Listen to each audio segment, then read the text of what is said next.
What's up, everybody? Welcome to the Scratch Agency podcast, hosted by Scratch Agents for Scratch Agents. This episode is brought to you by Virtual Intelligence, your premier partner for client-facing and back-office virtual employees. My name is Stephen Turnbull, founder of T5 Insurance Services in Clinton, New York, and I'm joined by my co-host today, the one and all you already know. Hold your applause, Mr. Shawn Fitzgerald, founder of Sound Harbor Insurance in Long Island, New York. Mr. Fitzgerald, I know you are pumped for this episode today, right up your alley, with all things processes and procedures and training and all of that. How are you today? Dude, I'm doing great. Wild day yesterday with it being election day, but today, I'm pumped to talk to Sergey because, like you said, I recently started using that platform a couple of months ago, and I'm mainly using it for like onboarding and training new employees. And I know it's got a lot of other capabilities, so I'm just pumped to get into the conversation today. Awesome. And we are super excited. We're going to welcome Sergey on the show today, the owner of Drive Ed, which is the software system that Shawn is referring to. Sergey, how are you today? Hey, good. Thanks, guys. It's like pretty cool introduction. Never been to it's kind of my first time experience having like this live conversations. So I might lag a little bit. Awesome. But yeah, I'll try to be useful and share all I know. So we talked a little bit about the specific topics we want to get to.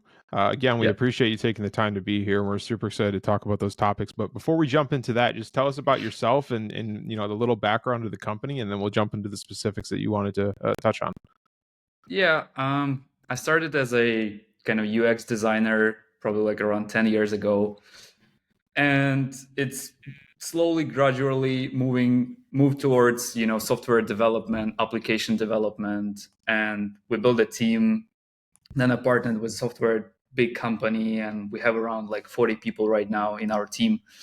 And we've been doing a lot of applications for a while. And I always wanted to have, to apply all the knowledge I had from the projects to do something kind of my own thing. Because I've learned a lot, right? We worked with many SaaS companies, and I'm like, oh, cool, why can't we do that? And also I was motivated by the things like, I wanted to test some things like for, to try something else with users, with the functionality. And it was always complicated to communicate this with the clients because clients has their own vision, and, you're more like a service provider. And then I had like a crazy idea. I looked at all our projects and I said, okay, what if we, try to we found that the common project we were doing is education technology. So it was all around education and delivery of education. And I'm like, let's build our software as a service platform where it's like, it's our sandbox where we practice all of things. It's really useful for our employees to do some testings, to practice user testing, to practice some technology. And it's end up pretty good in case of functionality and usability that we started actually selling it as a product. And it's been like 3 years when we started like really, execute it as a separate project, separate product. And yeah, it's been a ride. We right now has a 3 and 4, I would say 4 big clients, like in big enterprises using our tech. And we also developing a subscription model. So basically anybody who like the functionality and seems like it's a relevant fit for them, they just take it and use it out of the box. So talking a lot about business and tech, but few words about me. Originally from Ukraine. In 2014, war started. I had to move once from kind of a hot area to more calm area. Then big evasion started 3 years ago, so I had to move again. So now I moved out of country completely and moved to the Canada. So Canada gave us pretty good kind of terms and document support, all these things. So yeah, I end up living in Vancouver, Canada, which I like. It's pretty cool here. And yeah, it's a lot of things. That's awesome. Sergey, what about your employees? Where are they located? All spread across the globe, really. Majority, I would say, in Europe. We have people in Poland, still have people in Ukraine and Austria. So I would say kind of Europe region. I'm here in the Gotcha. kind of West Coast. So Sergey, who's your with this education platform? Yeah, Like, who is your target audience? it's a good question. We still do, I would say, like, kind of, we're trying to find our product market fit. Who is like the best customer for us? Yeah. We have different categories of Gotcha. clients, and we serve lots of them. I would say the biggest clients we have, it's companies who provide external curriculum to schools. It's more like we Gotcha. have Chinese and Spanish lessons, and we sell them into schools. So this is one case, Wow. and they use our system to do that. Another Okay. case, you're just Yeah, selling courses. You just do some Selling course courses. selling. Yeah. And Gotcha. we also do Yeah. employee training. Oh, sorry. Gotcha. Sorry about that. Yeah, I think what intrigued me about the platform, we have Stephen and I have a good friend, Michael Cruz, who started using your platform originally. He told me about it, and then I started looking into it. And what I really like about it, and what I think will help agents if they looked into something similar, is so the way I used to have my onboarding and training is basically all within the Google Cloud and community, right? So I would have a Google Doc with a playbook. Within the playbook, it would have a link to a video, which when you clicked on that, it would take you somewhere else to watch the video, and that was kind of like how it was set up. But with your software specifically, which I found extremely useful, is you can run a new employee through a linear course.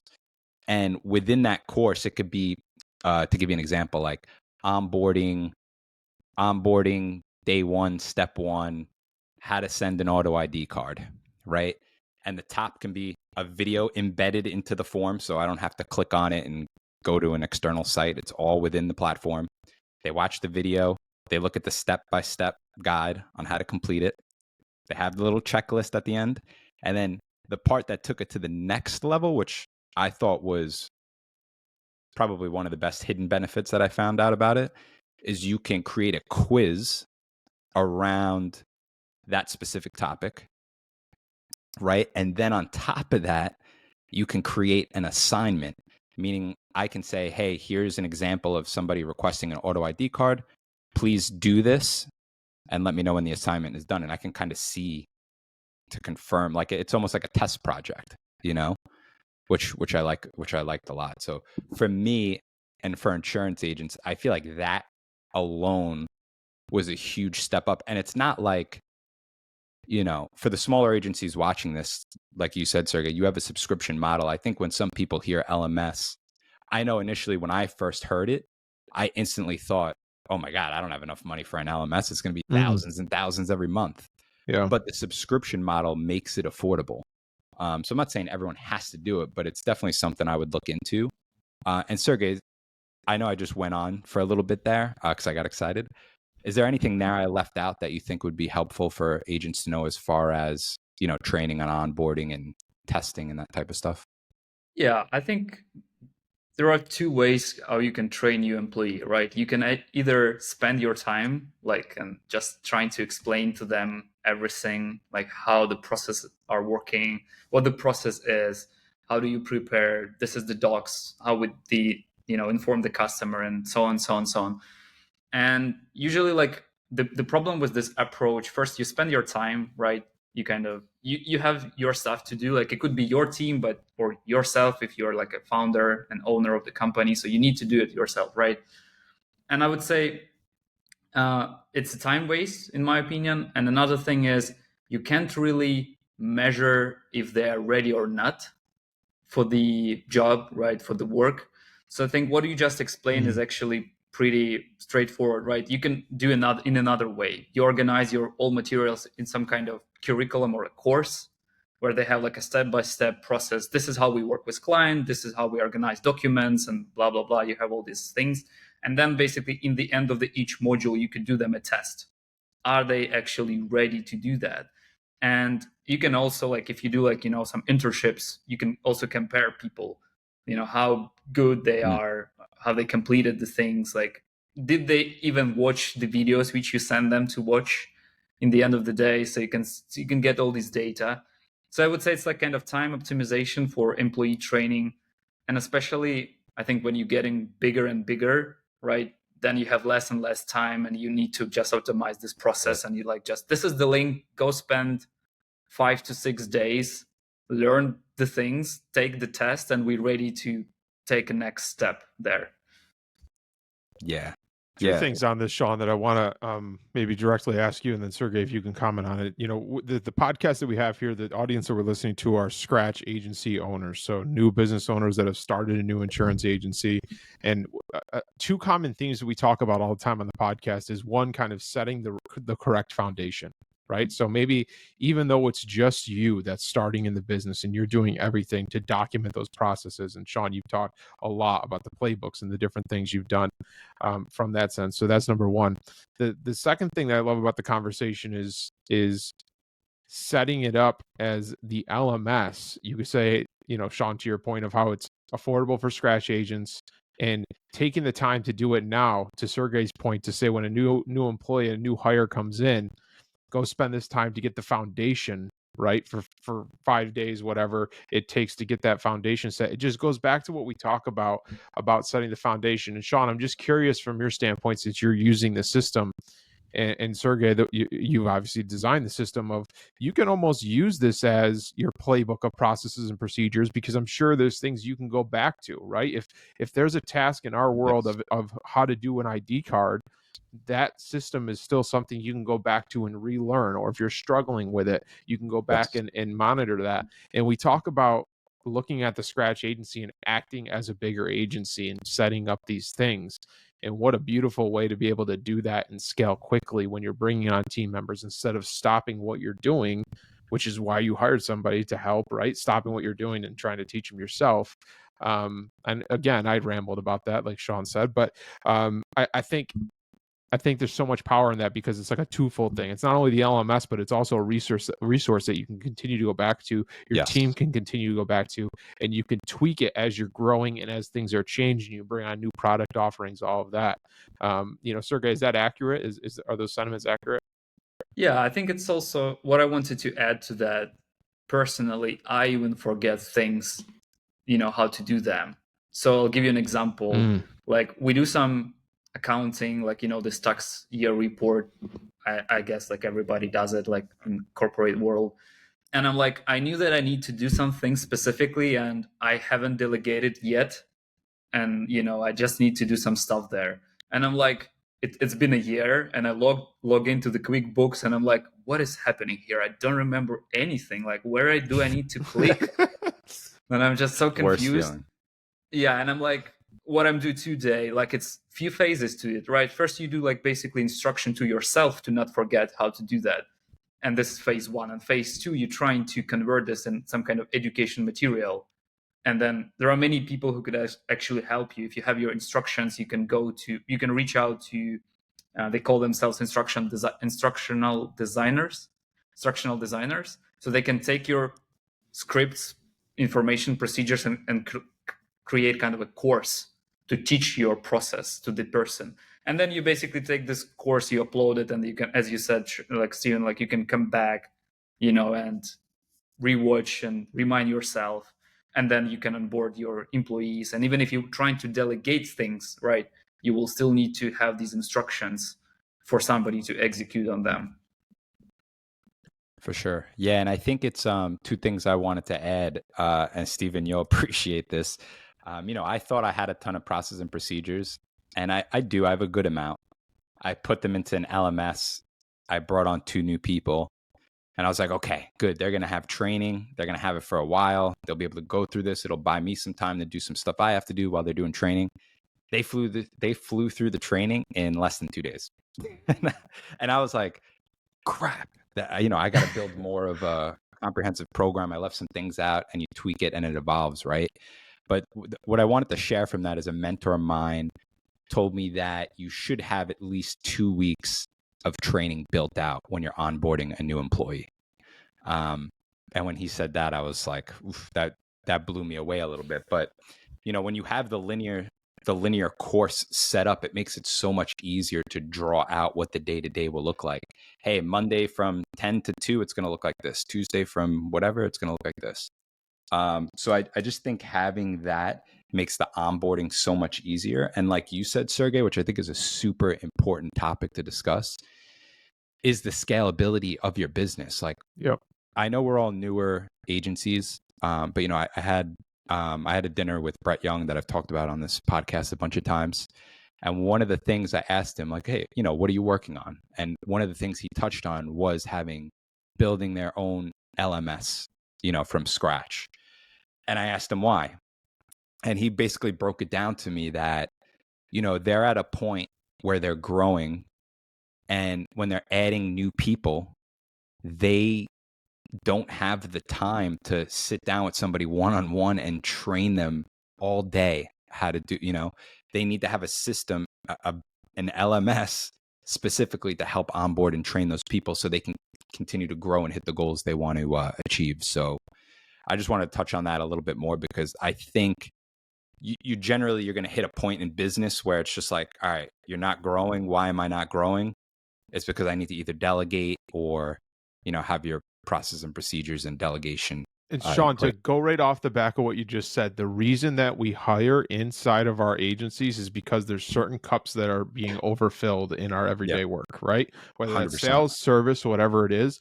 And what you often find, if you don't try to prepare for this the best way as possible, and let's be honest, like Shawn said, I thought I had a lot of playbooks, but I found out maybe I didn't have as many as I needed, whatever. But what you'll find, I'm assuming, and I'm saying assuming because I haven't gotten to that point really yet, but you step away from what you're doing because those cups are already being overflown of what you're trying to train, to Brett's point of we don't have time to sit down with these people, and building it from the foundation. And, you know, one thing I want to pivot, Sergey, to the conversation is the system that you've built out.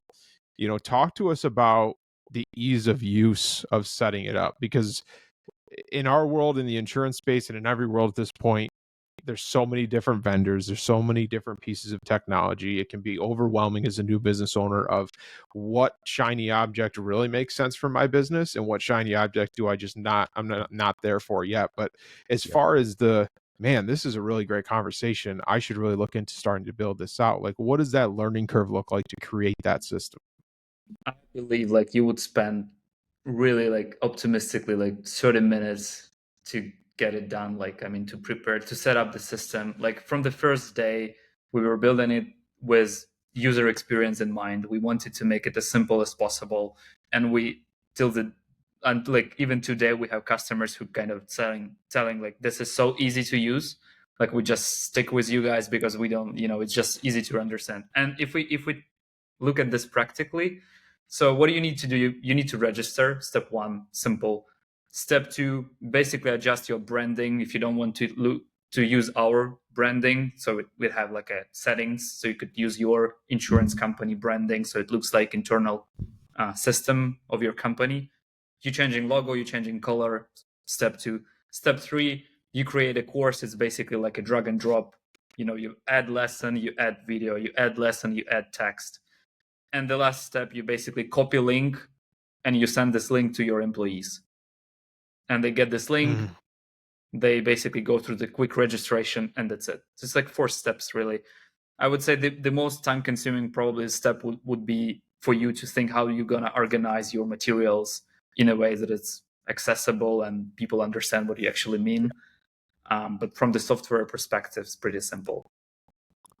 And you just hit on what I want to talk about, the next point of organizing your materials, right? So Shawn is talking about prior, you know, basically everything for him was inside the Google space. I'm in the Microsoft space. So, but it gets to a point where whatever, you know, makeshift LMSs we end up having, whether it's on a folder on our desktop or on Google or whatever, just becomes a black hole. And it's like, man, I know I have a process written out for this. I just can't find it, or it's outdated or whatever. So again, that's something that's so important, building from the foundation. That's getting my own mind turning of why I need to get started on this. But the second part too, Shawn, that I want to just get your thoughts on with this around processes and procedures, building the LMSs. It doesn't have to be just you as the owner that's doing all this, right? And I know you and I have talked about this in the past of, I had a great example this last week. I'm bringing on our third team member, and my second team member is very, very good in the management system. And so I had the second team member training my third team member on the management system, right? And I'm just using that as an example of, you can have people that are very good at the processes in your agency, that are very good at the different insert process here that you want to add into your LMS, help create that, right? Because they're probably the experts in that. And Shawn, I know that you experienced something similar to that as well. Yeah, I mean, I think I talked about it on that delegation episode, but I mean, the biggest takeaway is, and Sergey touched on it before, quickly, about like, how do you know they watched the video? Well, if you send them a Loom video, just saying, going over how to do a task, and you tell them, hey, go create this playbook within the LMS, you're going to know they watched the video, because they got to build the step-by-step guide and the quiz and assignment and all that stuff around it. So just I feel like, record yourself doing the actual task in real time, send that recording to your employee, and tell them, build out the playbook in LMS. Yeah. That would be my takeaway on how to do it. Right. Yeah, again, I think it's also important. I'm sorry to interrupt. Like, I think it's also, as I understand, you have all these like businesses who are starting from scratch. I don't think they, need to also overthink this a lot, to make it perfect, or just trying, like, oh, we need like a perfect instructional design so people can understand this course. Even if you just upload or your Loom's explanations to the system, and then in the end you have a quiz just to double check if they get it or not, it already will be like a win for you. You will save a lot of time. It's very true. It's very true. And now with Loom, you can just click the little AI button, and it basically builds the SOP out for you, which you could just copy and paste. So Sergey, I wanted to ask you, you're very deep in the technology space, obviously, and insurance technology tends to lack the rest of the world, so to speak. What trends are you seeing in your industry that you think might apply to insurance from like a learning technology standpoint? Yeah, I think when I was thinking about the tech, and I think I actually talked about this with Michael Cruz, you mentioned him today. Like, initially when he reached out to us, he had an idea how to automate a lot of things in his business, right? And we started with LMS because we already had a solution and it was ready to go. But actually, everything is leaning towards automation. So, you do less basically routines. And we do like a pretty interesting exercise with companies, is basically, let's look at all these steps you take to deliver your job or deliver your work, like your employees. Like, it's basically like a business map. This is step one. We create this document, then we send this document on this email, then we get the request and we need to analyze. And if you look at this, in 90% cases, like it's possible to automate almost everything you do manually today. I'm talking about from getting the customer, to sending all these quotes, to even answer them on email with AI capabilities today. I think if you think really deeply on all these steps you're taking to deliver, tech could do like wherever you do, really. Like you just need to build this automation and processes, and that's it. And then like we were talking, I remember we were talking with some lawyer, and he was, explaining us, I have a so complicated process. I need to read this document, and then I need to send it somewhere. And then it's like a complicated website where I need to put all these text in these fields. And I'm like, what if I tell you that we could do it automatically? How your life will change? It's like, we could do then 20x more of the things we do. And I'm like, okay, how much does it worth for you, right? If you do like 20 times the output. And like, he like, you can do that? Is it real? Like, I said, yes. It's like, everything is possible with the technology and like software development.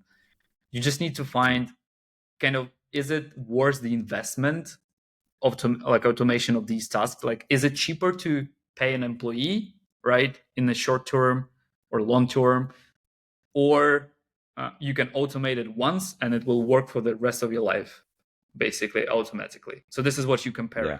So like, to answer your question, I would say everything leaning to automation. So like this creator economy where you basically one like small team business, you have basically your main departments. We have marketing director, we have head of operation, CEO, and head of sales, and all around them is technology. So they basically they create a process and technology execute all the things. I think this is where it's leaning, and yeah, it's pretty cool. I like this type of automations where you think like, okay, I don't need to spend 1 hour ever again in my life on this. Yeah, it's wild. Like they started like introducing like RPAs and stuff in the insurance space. I mean, it's been around for a little while now, but yeah, the technology just seems to be endless, right, Stephen? I mean, the amount of carrier partners and tech companies, and it can get very overwhelming, like as far as like what you should be prioritizing. Yeah, but and we talk a lot about this, especially as scratch agents, Sergey. We talk in our circles here about just like the shiny object syndrome of like, oh, Yeah. this new tool, like it'll help me save this much time. And like as a scratch agent with a low budget and low time to learn and all of that. But I go back to the conversation that we're having now of this is literally setting the foundation of the business for processes and procedures and scaling and bringing on new team members and like how important that can be. And furthermore, one part of the conversation that we didn't really have is it's always going to be a process from a live changing document in the sense of it's always going to be changing, right? You're going to be adding different things. You now bring on a new line of business, and you now bring on a new carrier. You now have a place to go in to add those things, to change those things. And it's kind of one hub. So yeah, Sergey, I'll probably be reaching out to you after this because this episode certainly got me spinning as far as the processes I have. But and to put myself in the hot seat, I think about it like Shawn. I think I do a decent job of documenting our processes and having things outlined in the Loom videos and the SOPs and all that. But is it as easy as throwing a link to a new hire and saying start here and let me know when you're done and we'll review and look at your quizzes and see what other areas you need? The answer is no, and that's certainly going to not be in my favor from a scalability column.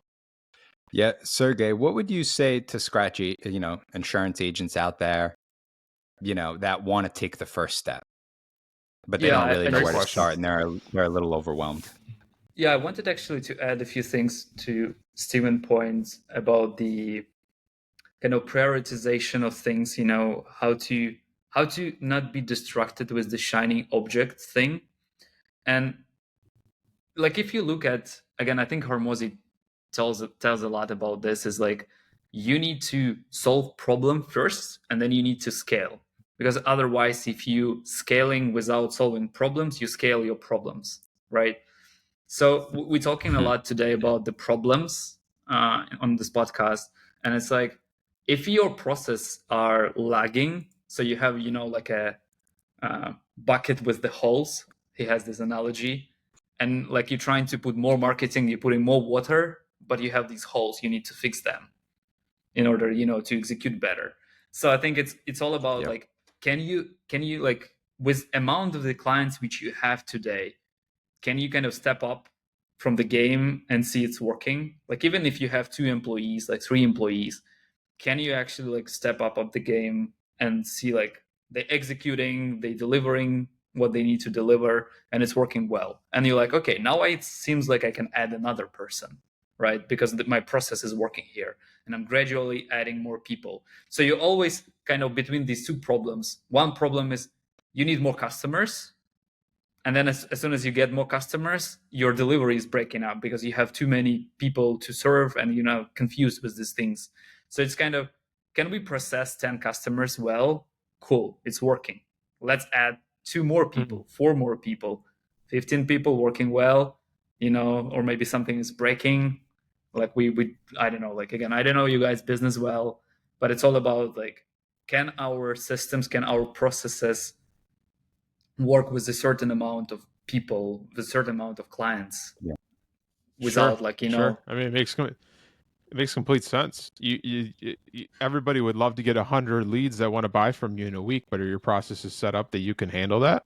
Like I always say like, I don't know what will happen if tomorrow I will get 200 clients.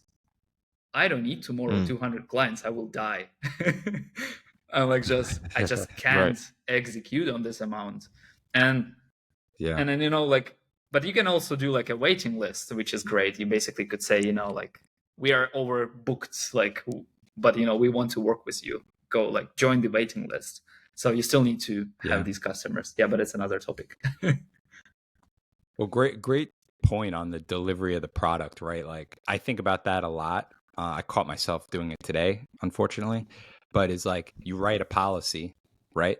Lead comes in, you write the policy, you're excited, but now you got to take 30 minutes to put all the applications together, put it in DocuSign, make sure you get a finance agreement signed if it's agency billed, send it out, follow up with the client.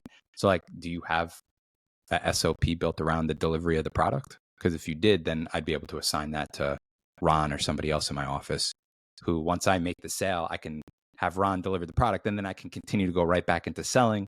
This way my pipeline stays full, because when you're spending so much time on delivery of product, that's where you start seeing the ups and downs of a sales cycle, whereas if you can delegate it the right way, you would stay steady and up, which we're all trying to achieve, and I'm definitely not where I need to be on that, but we're getting there. I think, Shawn, the biggest question in wrapping this episode up is, like, are you ready to scale, right? And this is a tool that can help you determine that. And if you're not, then talking to somebody like Sergey and his team is probably a good idea, as far as thinking like, man, I'm that 1-person show, I'm the 3-person show, and we need to bring on our first producer, we need to bring on our 5th person. But, like, what is that going to look like if that person will fall in your lap right now? And I remember, again, putting myself in the hot seat, Shawn, I remember one of my coaching calls with Billy when I was talking about bringing on the licensed CSR that we now have. And he was like, okay, yeah, so your numbers are saying that you could use this person, this and that, but are you ready? And I remember immediately feeling like, oh, crap, no, not at all. What do you mean, ready? Like, I just want to plug them in and then be good to go, and then I'll go sell more insurance. But it's just like, and it goes back to auditing your time and making sure that you're setting up time to build your business for success. But Sergey, thank you very much for taking the time to join us here. This was fantastic. We're going to look to wrap this up. If you wouldn't mind just telling people where they can get in touch with you or where they can pick your brain more on this topic, that would be fantastic. Yeah, I think what I could do for your guys' audience, we could do like easily 3 months free for them to try. They can, in our registration process, they can say that, like, your podcast name, or you guys decide, you can put something in caption and just tell us about this. That's awesome. Yeah, and you can find us. It's drive@.space. It's pretty simple. So it's DRIVE. So drive@.space. Cool. I don't know. I'll send you guys links. Cool. Yeah, that'd be great. We'll make sure to put that in the show notes, and then we can put that referral code or whatever it is. Give them the 3 months. Give them a try. Even to put their looms to try to onboard their new hire and see like how it goes. That's fantastic. Well, thank you again for taking the time. Everybody, that's another episode of the Scratch Agency Podcast. Thanks for joining us. Do us a favor, like the show, share the show, and subscribe. But most importantly, remember to dig down deep, believe in yourself, and own your own future. We'll see you next week. Take care.